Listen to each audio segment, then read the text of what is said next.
ಬಸವಣ್ಣನವರ ಮೂರ್ತಿಗೆ ಮಾಲಾರ್ಪಣೆ ಮಾಡಿದ ಬಿಜೆಪಿ ಮತ್ತು ವಿಕರ್ವೆ. ಇಂಡಿಪೆಂಡೆನ್ಸ್ ಸಂಗ್ರಾಮ್ ನ್ಯೂಸ್ಗೆ ಸ್ವಾಗತ. ಕರ್ನಾಟಕ ಸಾಂಸ್ಕೃತಿಕ ನಾಯಕ ವಿಶ್ವಗುರು ಬಸವಣ್ಣನವರ ಜನ್ಮ ದಿನಾಚರಣೆ ಅಂಗವಾಗಿ ಮಾಜಿ ಶಾಸಕಿ ಸೀಮಾ ಮಸೂತಿ ಮತ್ತು ಮಹಾನಗರ ಪಾಲಿಕೆ ಸದಸ್ಯರಾದ ಶಂಕರ್ ಸಳ್ಕೆ ಹಾಗೂ ಕಾರ್ಯಕರ್ತರು ಜುಬ್ಲಿ ಸರ್ಕಲ್ನಲ್ಲಿರುವ ಬಸವೇಶ್ವರ ಮೂರ್ತಿಗೆ ಮಾಲಾರ್ಪಣೆ ಮಾಡಿದರು. ನಂತರ ಸಂಗ್ರಾಮ್ ಸುದ್ದಿಗಾರರೊಂದಿಗೆ ಮಾತನಾಡಿದ ಮಾಜಿ ಶಾಸಕಿ ಸೀಮಾ ಮಸೂತಿರವರು ಮಹಿಳಾ ಮೀಸಲಾತಿ ಕುರಿತು ಹೇಳಿದರು. ವಿಜಯ ಕರ್ನಾಟಕ ರಕ್ಷಣಾ ವೇದಿಕೆ ಉಪಾಧ್ಯಕ್ಷರಾದ ತುಕಾರಾಮ್ ರವರು ಜುಬ್ಲಿ ಸರ್ಕಲ್ನಲ್ಲಿರುವ ಬಸವೇಶ್ವರ ಮೂರ್ತಿಗೆ ತಮ್ಮ ಕಾರ್ಯಕರ್ತರೊಂದಿಗೆ ಮಾಲಾರ್ಪಣೆ ಮಾಡಿ ನಂತರ ಸಂಗ್ರಾಮ್ ಸುದ್ದಿಗಾರರೊಂದಿಗೆ ಮಾತನಾಡಿದರು. ಈ ಸಂದರ್ಭದಲ್ಲಿ ಬಿಜೆಪಿ ಕಾರ್ಯಕರ್ತರು, ವಿಜಯ ಕರ್ನಾಟಕ ರಕ್ಷಣಾ ವೇದಿಕೆಯ ಕಾರ್ಯಕರ್ತರು ಸೇರಿದಂತೆ ಅನೇಕರು ಉಪಸ್ಥಿತರಿದ್ದರು.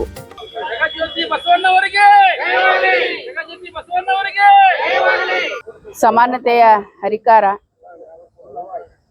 ವಿಶ್ವಗುರು ಬಸವಣ್ಣವರ 893ನೇ ಜನ್ಮದಿನದ ಶುಭಾಶಯಗಳನ್ನು ಕರ್ನಾಟಕದ ಸರ್ವ ಜನಾಂಗಕ್ಕೂ ಕೂಡ ಶುಭವನ್ನು ಕೋರ್ತಾ 12ನೇ ಶತಮಾನದ ಬಸವಣ್ಣ ಮಹಿಳೆಯರಿಗೆ ಸಮಾನವಾದಂಥ ಅವಕಾಶವನ್ನು ಅನುಭವ ಮಂಟಪದಲ್ಲಿ ಕೊಡುವ ಮುಖಾಂತರ ಮಹಿಳೆ ಭಾಗವಹಿಸುವಿಕೆಯಿಂದ ಸಮಾಜದ ಸರ್ವಾಂಗೀಣ ವಿಕಾಸಕ್ಕೆ ಪೂರಕ ಅನ್ನೋದನ್ನು ತೋರಿಸಿಕೊಟ್ಟಂಥವ್ರು.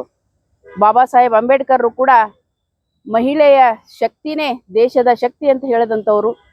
ಅಂಥ ಒಬ್ಬ ಮಹಾನ್ ಚೇತನಗಳ ಜನ್ಮದಿನದ ಅಂಗವಾಗಿ ಎಲ್ಲರಿಗೂ ಕೂಡ ಶುಭಾಶಯವನ್ನು ಕೋರ್ತಾ, ಇವತ್ತು ಕಾಂಗ್ರೆಸ್ಸಿನ ಮನೋಸ್ಥಿತಿಯನ್ನು ನೋಡಿದರೆ 33% ಮಹಿಳೆಯರಿಗೆ ಅವಕಾಶವನ್ನು ಕೊಡುವಂಥದ್ದನ್ನು ವಂಚಿತವನ್ನಾಗಿ ಮಾಡಿದೆ.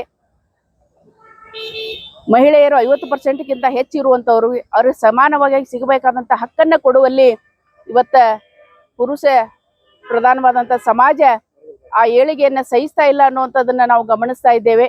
ಇವತ್ತು ನರೇಂದ್ರ ಮೋದಿ ಅವರು ಏನು ಬಸವಣ್ಣವರು ಮಾಡಿದಂಥ ಕಾಯಕವನ್ನು ನನ್ನ ಜೀವನದಲ್ಲಿ ಅಳವಡಿಸ್ಕೊಳ್ಳುವ ಮುಖಾಂತರ ಮಹಿಳೆಯರಿಗೆ ಕಾನೂನು ಮಾಡುವಂಥ ತೀರ್ಮಾನಗಳನ್ನು ತೆಗೆದುಕೊಳ್ಳುವಂಥ ಅವಕಾಶವನ್ನು ಕೊಡುವುದು ನಮ್ಮ ಧರ್ಮ ಅಂತ ತಿಳ್ಕೊಂಡು ಅವರು ಕೊಡ್ತಾ ಇರುವುದನ್ನು ಇವತ್ತು ಕಾಂಗ್ರೆಸ್ನವರು ಭ್ರೂಣ ಹತ್ಯೆಯನ್ನು ಮಾಡೋ ಮುಖಾಂತರ ಮಹಿಳೆಯರಿಗೆ ಅಗೌರವವನ್ನು ತೋರಿಸಿದ್ದಾರೆ. ಮುಂದಿನ ದಿನಗಳಲ್ಲಿ ತಕ್ಕ ಪಾಠವನ್ನು ಕಾಂಗ್ರೆಸ್ಸಿನ ಜನತೆ, ಕಾಂಗ್ರೆಸ್ ಪಕ್ಷ ಇವತ್ತು ಮಹಿಳಾ ಪ್ರಧಾನವಾಗಿ ನಾವು ಇಟ್ಕೊಂಡು ಸಮಾಜವನ್ನು ಆಳ್ತೇವೆ ಅಂತ ಹೊರಟಂಥ ಕಾಂಗ್ರೆಸ್ನವ್ರಿಗೆ ಇವತ್ತು ಸೋನಿಯಾ ಗಾಂಧಿ ಆಗಿರ್ಬೋದು, ಪ್ರಿಯಾಂಕಾ ಗಾಂಧಿ ಆಗಿರ್ಬೋದು, ಅವರು ಕೂಡ ಮಹಿಳೆಯರು.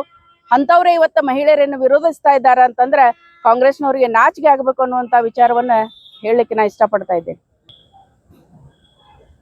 2023ರಲ್ಲಿ ಸಂವಿಧಾನಕ್ಕೆ ತಿದ್ದುಪಡಿಯನ್ನು ತರುವ ಮುಖಾಂತರ ಮಹಿಳೆಯರಿಗೆ 33% ಕೊಡಬೇಕನ್ನುವಂಥ ವಿಚಾರ ಆಗಿತ್ತು.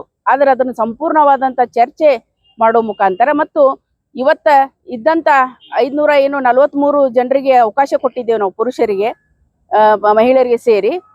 ಅದನ್ನು ನಾವು ಕಸ್ಕೊಳ್ಳೋದು ಬೇಡ, ಹೆಚ್ಚಿನ ಸಂಖ್ಯೆಯಲ್ಲಿ ನಾವು ಇವತ್ತ ಕ್ಷೇತ್ರ ಮರು ವಿಂಗಡಣೆಯನ್ನು ಮಾಡಬೇಕು. ಕ್ಷೇತ್ರ ಬಹಳ ಬೆಳೆದಿದೆ. ಇವತ್ತು ನಮ್ಮ ಧಾರವಾಡನ ನೋಡ್ರಿ ನೀವು, ಎಕ್ಸ್ಟೆನ್ಷನ್ ಎಷ್ಟು ಬೆಳೆದಿದೆ ಅಂತೇಳಿ. ಹಂಗೆ ಒಂದು ಇವತ್ತು MP ಸೀಟು ನಮ್ದು 1 ಐತಂದ್ರೆ ಅದನ್ನು 2 ಮಾಡಬೇಕು ಅನ್ನುವಂಥ ವಿಚಾರ ನರೇಂದ್ರ ಮೋದಿ ಅವ್ರದ್ದಾಗಿತ್ತು. 2ನೇದು ಏನು ಮಾಡ್ತೀವಿ ಅದನ್ನು ಮಹಿಳೆಯರಿಗೆ ಕೊಡ್ಬೇಕು ಅನ್ನುವಂಥದ್ದಿತ್ತು. ಹಾಗೆ ಬೇರೆ ಬೇರೆ ಕಡೆನೂ ಕೂಡ ಇವತ್ತು ತಮಿಳುನಾಡಾಗಿರ್ಬೋದು, ಕರ್ನಾಟಕದಲ್ಲಿ 28 ಇರೋದನ್ನ ಇವತ್ತು 42 ಮಾಡ್ಬೇಕನ್ನುವಂಥ ವಿಚಾರ ಇತ್ತು. ಹೀಗೆ ಹೆಚ್ಚುವರಿ ಆದದ್ದನ್ನು ಕೊಡಬೇಕು, ನಿಮ್ಮದು ಯಾವ ಕಸ್ಕೊಳ್ಳೋದಿಲ್ಲ ಅನ್ನುವಂಥದ್ದು ಹೇಳಿದ್ರು ಕೂಡ ಇವತ್ತು ವಿರೋಧವನ್ನು ಮಾಡಿದಂಥ ಕಾಂಗ್ರೆಸ್ನವರಿಗೆ ದೊಡ್ಡ ಧಿಕ್ಕಾರವನ್ನ ನಾನು ಹೇಳಲಿಕ್ಕೆ ಇಷ್ಟಪಡ್ತಾ ಇದ್ದೇನೆ. ಇವತ್ತಿನ ಜಗಜ್ಯೋತಿ ಬಸವೇಶ್ವರ ಮಹಾರಾಜ್ ಕಿ ಜಯಂತಿ ಅಂಗವಾಗಿ ಧಾರವಾಡ ನಗರ ಘಟಕ 71 ಘಟಕದಿಂದ ಒಂದು ಕಲಾಭವನದಲ್ಲಿರುವ ಬಸವೇಶ್ವರ ಮಹಾರಾಜರ ಪುತ್ಲಿಗೆ ಧಾರವಾಡ 71 ನಗರ ಘಟಕದಿಂದ ಮಾಜಿ ಶಾಸಕರು ಹಾಗೂ ಬಿಜೆಪಿ ಎಲ್ಲ ಕಾರ್ಯಕರ್ತರು ಸೇರಿ ಬಸವೇಶ್ವರ ಮಹಾರಾಜ್ಗೆ ಒಂದು ಮಾಲಾರ್ಪಣೆ ಮಾಡಲಾಯಿತು.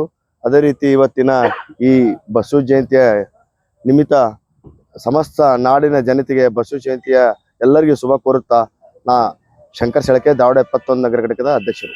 ಸಮಸ್ತ ನಾಡಿನ ಜನತೆಗೆ ಕರ್ನಾಟಕದ ಸಾಂಸ್ಕೃತಿಕ ನಾಯಕ ಶ್ರೀ ಜಗಜ್ಯೋತಿ ಬಸವೇಶ್ವರರವರ